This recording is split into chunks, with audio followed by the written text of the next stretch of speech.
Pause. There we go. There's a pause recording button.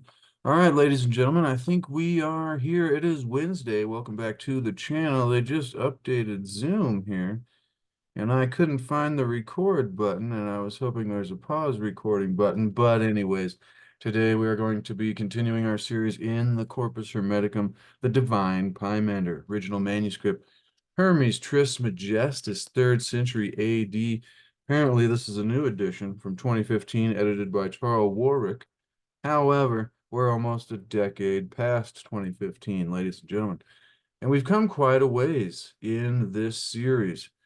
We just finished chapter 10, I believe, a couple weeks ago, which was a two-parter. That was the mind to Hermes, the mind of God to Hermes, telling him all about eternity, the world, time, creation, the soul of man, the identity of self, the ability of change, of the world and order, and of life and death, the mind and the soul, immortality, and much, much more, ladies and gentlemen.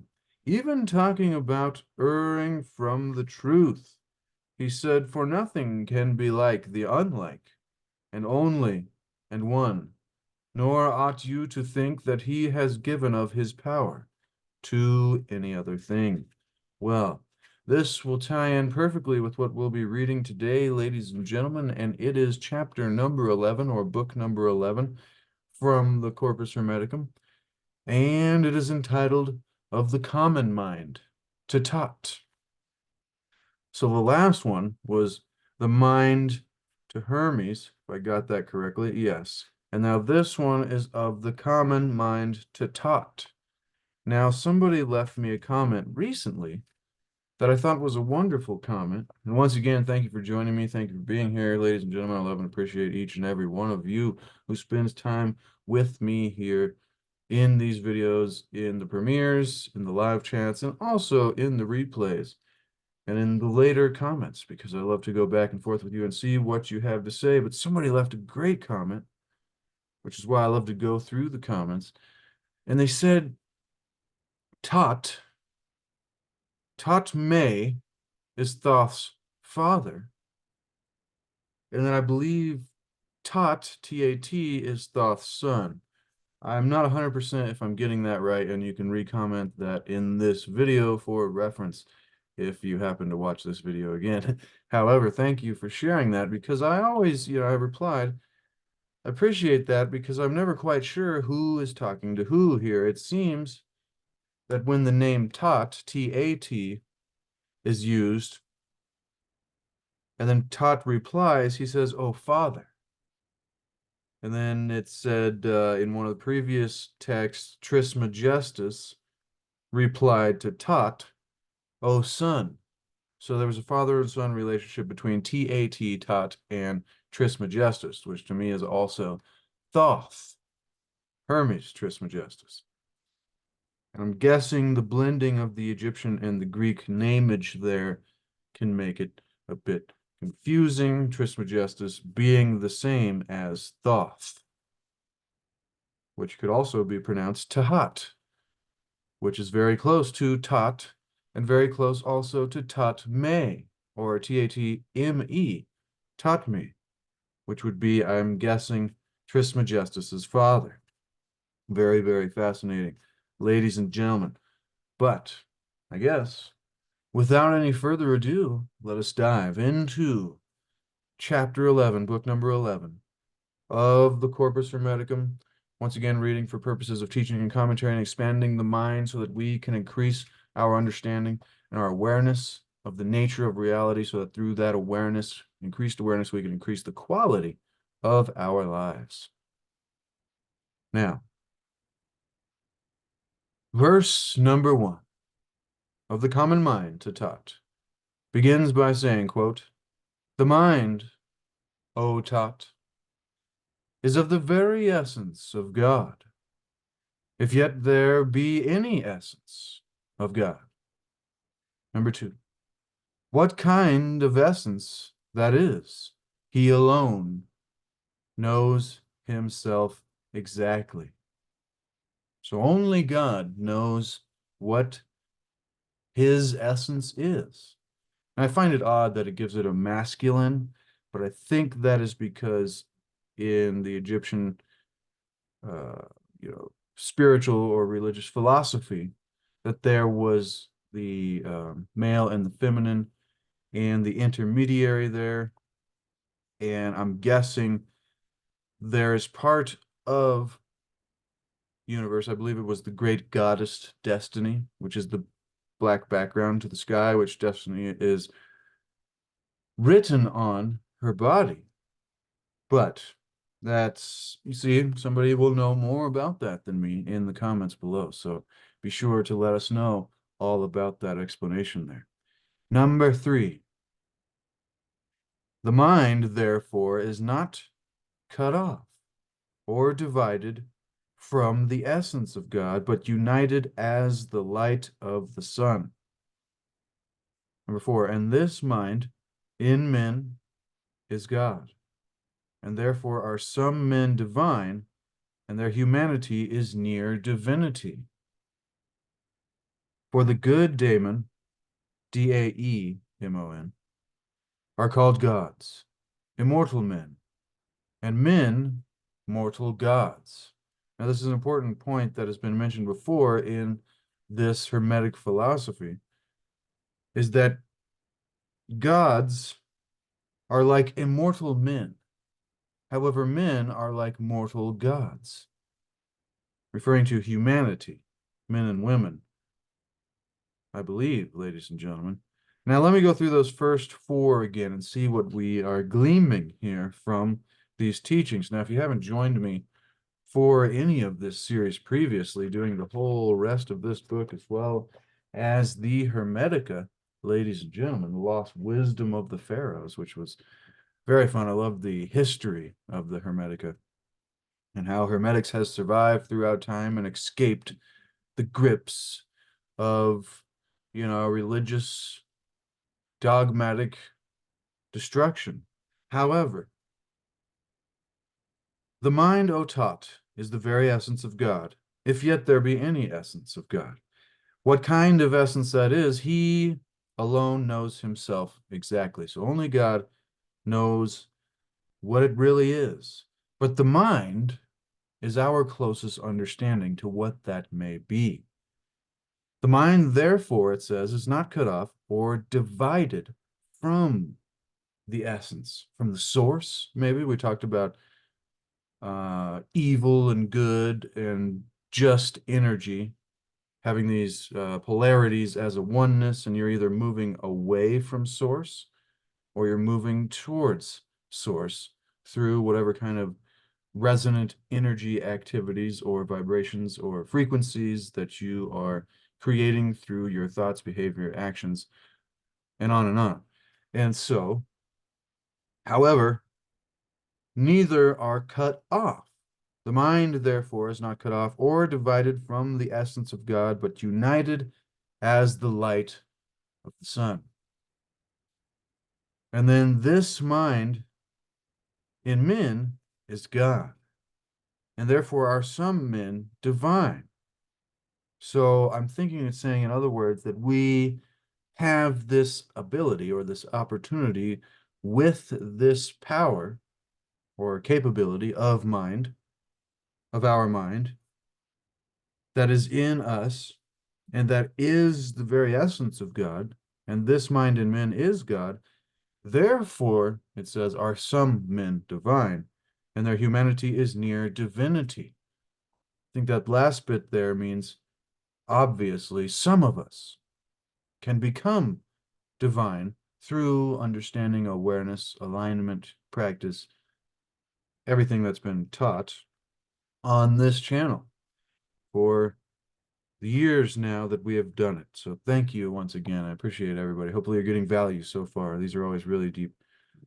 And if you, once again, I was going to say, if you haven't been here before, I'll read just like I normally would be by myself, except I'm sharing it here with you because some people don't have the time to do this for themselves or the inspiration. So we talked about yesterday, being thankful for the inspiration to even be here and doing this. But I ramble a lot. So if you're not used to that, then I apologize. And if you are, then thank you once again, because I'm just trying to understand this as I read through it with you here. So some like it and others say, stay on track. I'm like, well, I can only be who I am. And hopefully that can get us to where we need to go. And this mind in men is God, and therefore are some men divine, and their humanity is near divinity. The few that are able to do this quality operation. For the good daemon are called gods, immortal men, and men mortal gods. But in the brute beast or unreasonable living spirits, this is number 5 and 6, the mind is their nature.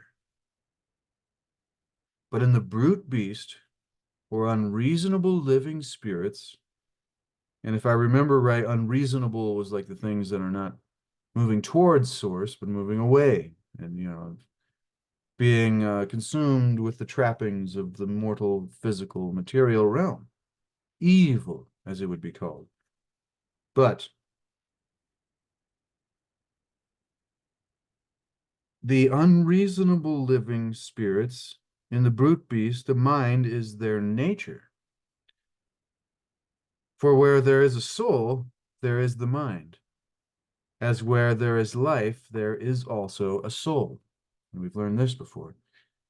In living creatures, therefore, that are without reason, the soul is life, void of the operations of the mind. Okay. So in these certain creatures, these brute beasts or unreasonable living spirits, the mind is their nature. However, if they do not have, in living creatures, therefore, that are without reason, so unreasonable, I'm thinking, the soul is life, so they do have life. However, they do not have that mind or that connection to mind, which is God, and therefore places humanity near divinity with that connection if we do not become a brute beast or an unreasonable living spirit. Because then we will just be living and we will have no connection to God through this power of mind. For the mind, it continues, number 9, for the mind is the benefactor of the souls of men and works to the proper good. So if we did not have mind, our souls would just wander the wastelands of life, as Hermes once said, be hidden until an older heaven births human beings who are worthy of your wisdom. That was in the prophecies of Hermes. Sorry, I love that so much. Love that so much. We'll get to, maybe let's just do it right now. I mean, to see, sometimes I'm trying to be too perfect. And I'm like, I'm not trying to have 50,000 followers or whatever. I'm just doing this for fun, for you, whoever wants to join me here. But the prophecies of Hermes. Ah, no, it's the last words of thrice great Hermes, ladies and gentlemen. And those words go like this. Wise words, although written by my decaying hand, remain imperishable throughout time, imbued with the medicine of immortality by the All-Master, be unseen and undiscovered by all those who will come and go, wandering the wastelands of life. Be hidden until an older heaven births human beings who are worthy of your wisdom. And having sounded this prayer over the works of his hands, Hermes was received into the sanctuary of eternity. But what I think he's saying there is this knowledge, although written by, a frail and decaying hand, is immortal.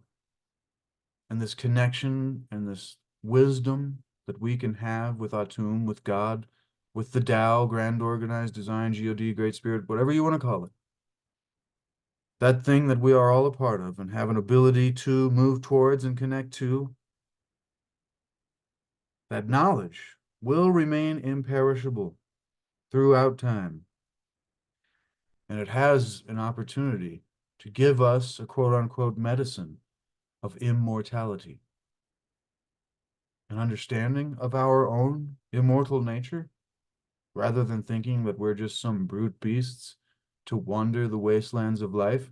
But as we've learned, we can become that if we do not use our power of mind in the correct operations, but rather get lost in the trappings of quote unquote wickedness, or the things of the material realm that take us away from divinity and spirit, but could also just be part of the experience of life for us to learn and grow as a soul.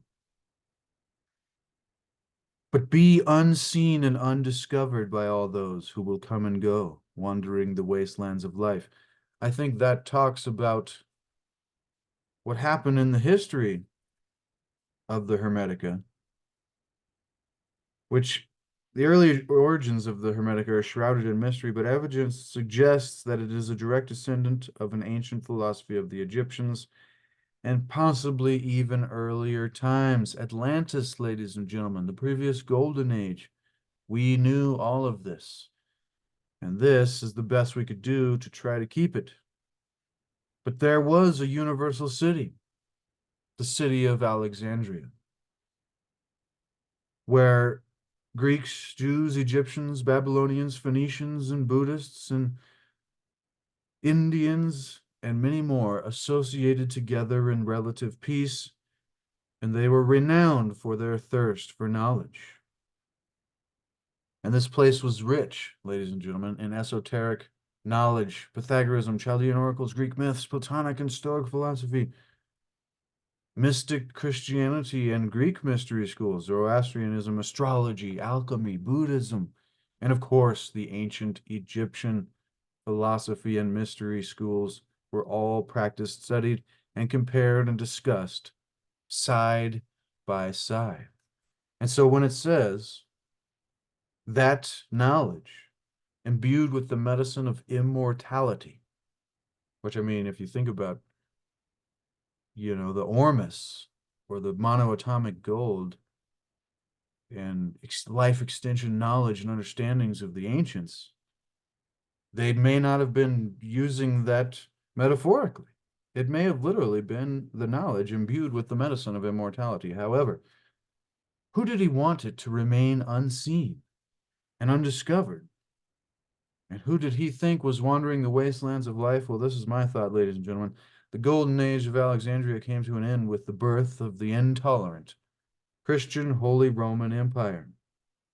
And despite the sophistication and cultural achievements of the ancients, the Christians simply referred to them as pagans and destroyed all the works as much as they could, squashed the knowledge. It just got really dark and bad, and for some reason, I am certain that those that would go in that vein and move away from source in that way are the ones that it should remain hidden from. Not to say that it has, I mean, I'm sure. But however,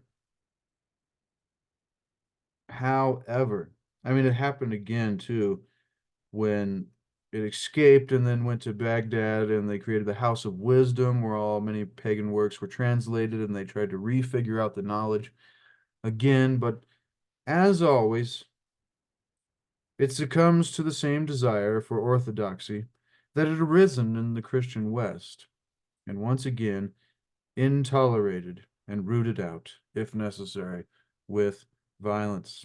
And they call them heretics. Does it make any sense? I'm like, those who would openly discuss and study the things that are were the heretics. However, that's who I think it was referring to. See, I didn't know. I'm just inspired to do this. I didn't know I would go here, so I apologize. if you wanted me to just do this like an audiobook, I'm sure there's an audiobook for you if you're thinking that right now. This is what I do here, and hopefully you're getting value.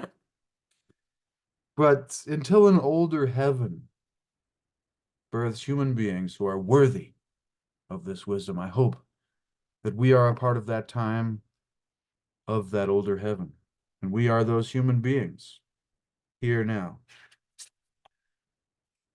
With that being said, the very first words in this book, the first book of the Corpus Hermeticum, Hermes Trismegistus' first book, he says, or I'm guessing Tatme, his father, or the mind of God, Pymander, either way, says to him, "O my son, write this first book for both humanity's sake, so to save us, possibly, or at least to give us some opportunity to discover this once again.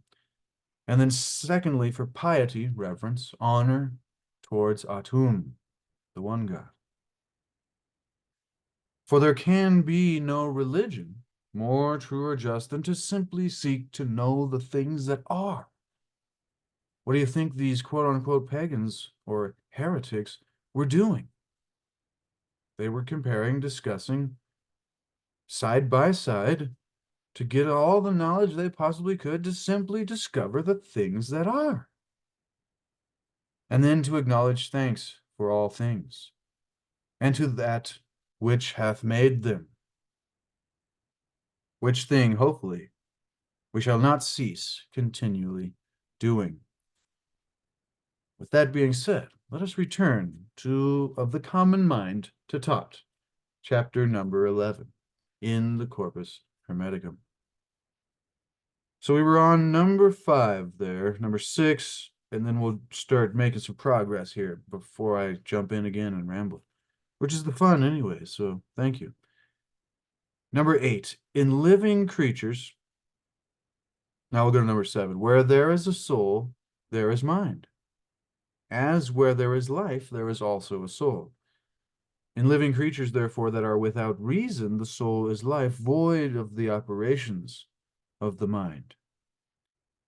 Number 9, for the mind is the benefactor of the souls of men and works to the proper good. So if we didn't have this power, we'd be in a lot of not benefactor and not proper good, apparently. Number 10, and in unreasonable things, it cooperates with their nature, with the nature of every one of them. But in men, it works against their nature. So maybe animals and things are the unreasonable things, unreasonable living spirits, which is just fine. That doesn't mean they're bad. But then when men are without reason, the soul is just life, void of the operations of mind, also like in beasts. And in unreasonable things like beasts and animals, I'm adding words and paraphrasing, so just trying to understand, it cooperates with the nature of every one of them. So that is their nature, to be just life. And that might even be more divine sometimes than the struggle of mind. However, the struggle is our confusion and predicament, or our great challenge, or maybe better put, our task and our journey to figure out. Number 11, for the soul being in the body is straightway made evil by sorrow, grief, and pleasure. So the soul without the body would not experience these things. Sorrow, grief, pleasure, maybe. That's just me extrapolating. Number 12, for grief and pleasure flow like juices from the body.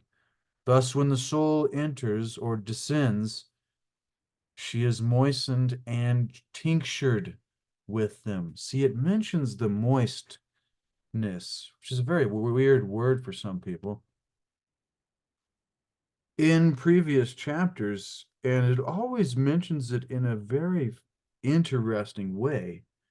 Like it means something way more than could possibly be translated into a simple single word. she is moistened and tinctured with them. So for when our soul is being put into the body, grief and pleasure and passion, it doesn't say passion, just says grief, pleasure, flow like juices from the body. Thus, when the soul enters or descends, she is moistened and tinctured with them. Does the soul have the feminine aspect and the spirit the masculine, or the body the masculine? Very interesting. 13, as many souls, therefore, as the mind controls, to them it shows its own light, resisting their prepossessions or presumptions. That's a deep one. Number 14, as a good physician grieves the body possessed of a disease by burning or lancing it for health's sake. After the same manner, number 15 now, also the mind grieves the soul by drawing it out of pleasure from whence every disease of the soul comes. Number 16, but the great disease of the soul is atheism, because that opinion follows to all evil and no good. I've never heard a repudiation of atheism so strong there, but he makes a good point. It's like we've learned before, the man's greatest evil would be to deny any existence of God. It was chapter 7, I believe, in this book, entitled The Greatest Evil, maybe 8, VIII, guessing that's 8. The greatest evil in man is not knowing God. And it talked about the ignorance and how sad it would be. Such is the hurtful apparel which with you are now clothed, which draws and pulls you downward by its own self, lest looking upward and seeing the beauty of truth and the good that is reposed therein, you would hate the wickedness of this garment, and you would understand the traps and ambushes which it had laid for you. Therefore it labors to make good things that seem and are by the senses judged and determined, and the things that are true it hides. This is the work that our ego does to us, making us think, these things of the physical, the trappings of the material realm are the things that really give us the pleasure. But when the truth, it is the opposite of that. It is our divinity, our connection to something that is much grander than us, that we are a part of. It veils those in much matter, filling what it presents unto you with a hateful pleasure, that you may neither hear what you should hear, nor see what you should see. Wow. Wow. See, every line of this is like, could be an hour-long podcast to try to break down the meaning of the intense depth and enormity of this great wisdom. This current chapter we're reading goes all the way to verse number 128. So let us get a little bit farther, and then we'll leave it there for this week. This will be a good teaser going into next week, trying to get through of the common mind to Thoth. But so far, a good lesson. There's just so much to take in. It goes so many different directions. So for grief and pleasure flow like juices from the body, thus when the soul enters and descends, she is moistened and tinctured with them. As many souls, therefore, as the mind controls, to them it shows its own light, resisting their prepossessions and presumptions, I'm guessing, of this evil and this, material stuff that we were just describing. Remember, evil and good, two sides of one polarity, a oneness, dependent on each other for their own existence, just energy moving away or towards source. Maybe away or towards source. Either way. 14. as a good physician grieves the body. Now, this is a metaphor here. Possessed of a disease. So when you like think of the plague and somebody has died of the plague, you don't just leave the body in the street. You have to dispose of it so as not to infect all the people still around because it is dangerous. As a good physician grieves the body possessed of a disease by burning it or lancing it for health's sake. I don't know what lancing means, but burning or burying or, these kind of things for health's sake. And so in the same manner, using that metaphor for the soul, the mind grieves for the soul by drawing it out of pleasure. Going back there, for the soul being in the body is straightway made evil by sorrow, grief, and pleasure, the physical things of mortal reality. But remember, we have a dual nature, immortal and mortal. So we have both of these sides of the pendulum going on, drawing it out of pleasure, for whence every disease of the soul comes. Very interesting. Very interesting. But as you can see in that metaphor, that is how you would, for health's sake, spiritually, metaphorically, intangibly, subjectively. Therefore, the mind, but the great disease of the soul is atheism, because that opinion follows to all evil and no good. Therefore, the mind is resisting. Therefore, the mind resisting, it procures good to the soul as a physician to the body. Number 18. But as many souls of men as do not admit or entertain the mind for their governor do suffer the same thing that the soul of unreasonable living things does. What was the same thing that the unreasonable living things suffered? The brute beast or unreasonable living spirits, the mind is their nature without reason, void of the operations of mind. And in unreasonable things, it cooperates with their nature of every one of them, but in men it works against their nature. So there's some difference there. There is some difference there. Therefore, the mind resisting procures good to the soul as a physician, but as many souls of men as do not admit or entertain the mind, I think for when it says for their governor, for being their controlling source for life or their power, that they have to use, they do suffer if they do not admit and entertain that idea that their mind is something that they have the ability to use to create their life and control their decisions and desires and those trappings, the pleasure, the sorrow, the grief, all of this. Although I'm not saying that grief is a bad thing. It's very natural. So don't sit here and feel like you cannot grieve for loved ones and things, because that's very natural, and I think it's actually healthy. So don't take that the wrong way. This is spiritual philosophy, ladies and gentlemen. A lot of metaphors in here. That's the point. If you're understanding this completely, then you'd probably be not getting it at all.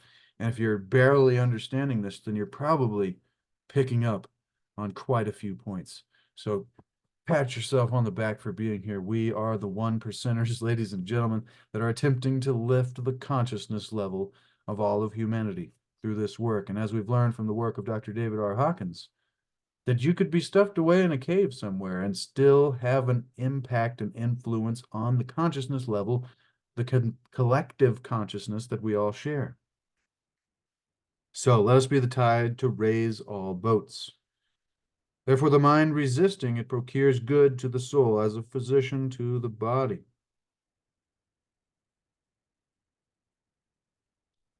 For the soul being a cooperator with them, a cooperator, permits or leaves them to their concupiscence. which we learned in the past was like lust. When we went through and learned the 10, you know, there's like the 7 deadly sins or whatever, the 7 vices. In Hermetics, it was the 10 or the 12. I forget. But that was a good chapter in its own right. Trying to find that. That was a few episodes ago in this series, maybe even 5 or 7. However, we'll get back to that one day. The mind to Hermes. The mind to Hermes. For the soul, being a cooperator with them, permits or leaves them to their concupiscence, by which they are carried by the power of their appetite. So your desire, your lust, your greed, your envy, your anger, your hatred, all of these things, we are carried by the power of our appetite and so tend to brutishness. Brutishness. And you can see exactly how this is explaining how we could be lost. Like it was saying, but as many souls of men do not admit or entertain the mind for their governor, and do suffer the same thing that the soul of unreasonable living things is. So we live like beasts and animals, which is it's a genetic, instinctual survival program that works very well to keep a species alive. But when we can get to, with this power of mind that we uniquely have to transcend this survival programming that is in all living things, then we can begin to live at a higher level, beyond survival, which is where the ego lives most of the time in psychology, or referring to how psychology talks about the ego, which is like, I got to get more and be the greatest and be the best and have status and get ahead of people and dominate and control and force and push and all of these things that are opposite from harmony and alignment with source or the force or God or whatever you want to call that, which every culture and religious philosophy throughout the ages has tried to describe and understand. So it seems that's what I'm doing here now, trying to understand, simply put, the things that are. For unreasonable things, angers, and desires are the most exceeding evils. Interesting. For the soul, being a cooperator with them, permits or leaves them to their concupiscence, which they are carried by the power of their appetite, and so tend to brutishness. And as brute beasts, they are angry without reason, and they desire without reason, and never cease nor are satisfied with evil. And see, that reminds me a lot of one of the other chapters or books in this text or collection. And it talked about that trap, and it explained it so good, how we can't tell really unless we have like a really good awareness and perspective from this spiritual philosophy viewpoint. But it's very difficult for many of us to tell that we are in this trap, and that we, like, the things that we think are pleasurable and great and all of the emotions that we give into, like it was just describing here in the material realm, are actually the opposite of our divine nature, and it's the evil trappings of the material realm. It's the evil trappings of the mortal part of our nature rather than the immortal part of our soul. And it did a great job. It was in a previous episode in this series, and so hopefully you caught that in the past. If not, be sure to check out the previous episodes in this series. Here we go. I found it. I was hoping I would while I was rambling. Number 30 in is verse number 30 in chapter VI. Is that 6? That God alone is good. It's at the very end. It says,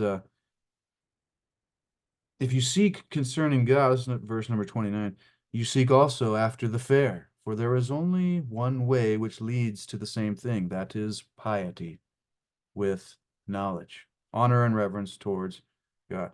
But 30, wherefore that they are ignorant and go not in the way of piety, dare call men fair and good, never seeing so much as in a dream what is good, but being subsumed and bound by all evil and believing that the evil is the good. Because we can't tell. We don't, without this knowledge and this awareness and piety and reverence,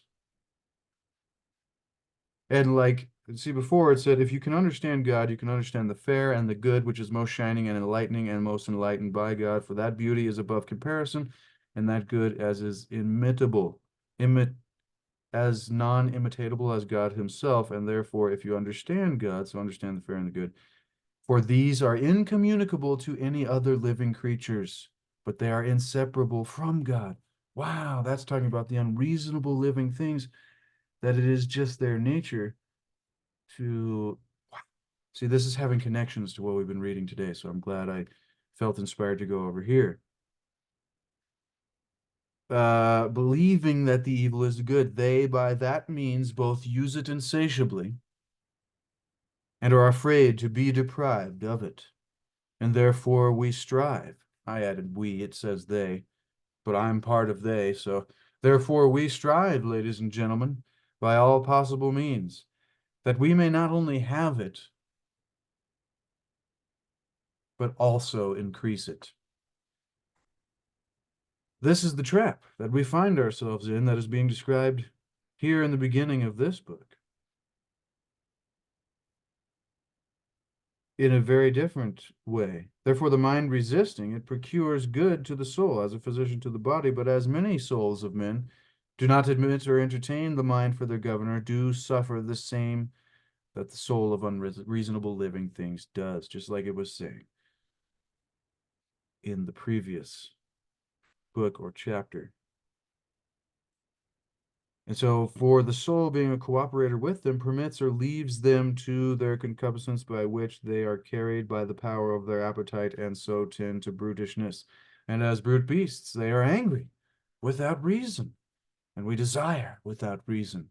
As it just said, we not only strive by all possible means to have more of it and to increase it.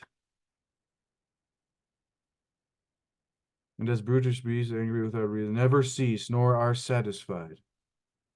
For unreasonable angers and desires are the most exceeding evils. And therefore God set the mind over there to give revenge and reproach to them. Thoth remarked here and said, O Father, see, so Thoth is talking to his father, which is either Thoth or Thoth may possibly is talking to Pymander, the mind of God, which is his father.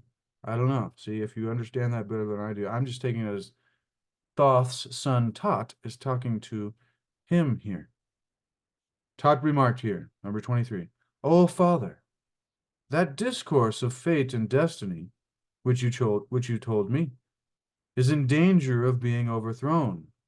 For if it be fatal for any man to commit adultery or sacrilege, or do any evil, he is punished also, though he of necessity do the work of fate or destiny. Wow. That is the greatest question. I'm trying to find that spot that I was at there, but think of that question posed right there. That, even though we are in this predicament and we are overthrown by our desires and whatnot, and if it's fatal for us to commit these acts, whether it be anger or adultery, sacrilege, or any evil, we're punished also.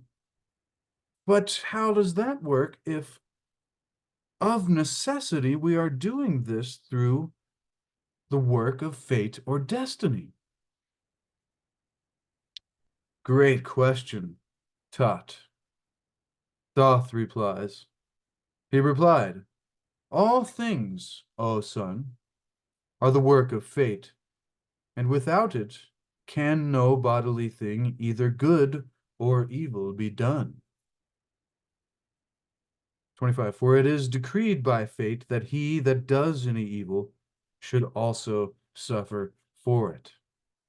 So it seems like it's out of our hands. However, 26, and therefore he does it, that he may suffer that which he suffers because he did it.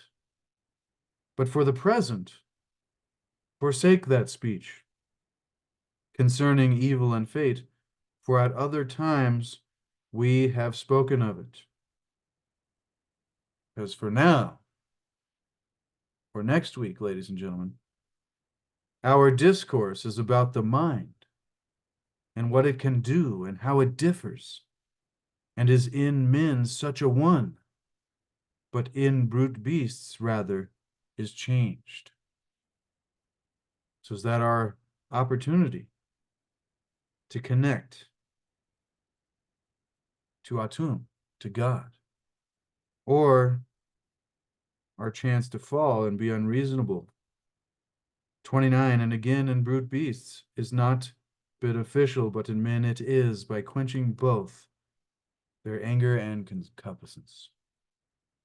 And finally, number 30, and of man you must understand some to be rational or governed by reason, and some irrational. Wow, ladies and gentlemen, that was profound.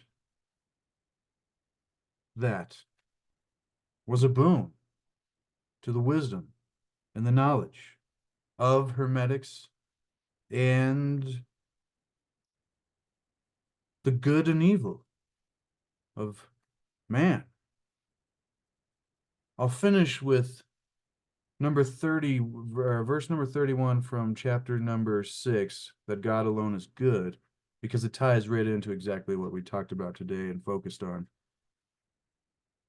which comes after that explanation that we not only strive, but by all possible means to have it, but also increase it, what we talked about. But he says, a most beautiful poem, and it's my favorite poetry from all of the Hermetic research I've done so far. Number 31. Such, O Asclepius, are the good and fair things of men, which we can neither love them nor hate them. For this is the hardest thing of all, that we have need of them, and cannot live without them. That we have need of them, ladies and gentlemen, but we cannot live without them. And I will leave it there. And that is a boon to wisdom. That is a boon to knowledge. And the knowledge of Hermes Trismegistus, or Thoth, Tahat, the Egyptian sage god. Wow, ladies and gentlemen, that was profound. It always is. Takes the mind on a journey.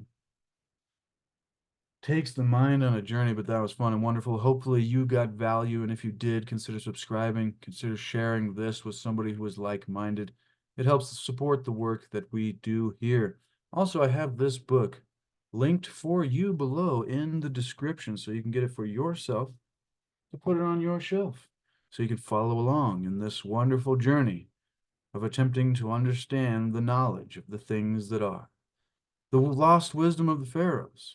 And remember, ladies and gentlemen, seek to achieve and maintain happiness through enlightenment, through a greater awareness and understanding of the nature of our reality, so that through that awareness we can increase the quality of our lives.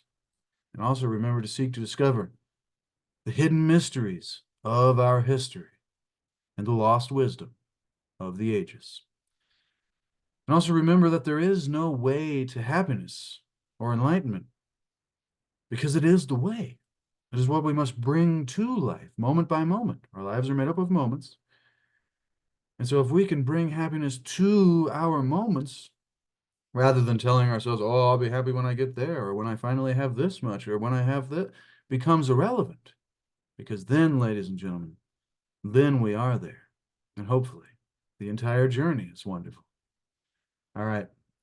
Also, expand the description. Check out my Etsy shop, CLC Paint Landscape Paintings. I don't think I've sold one since March.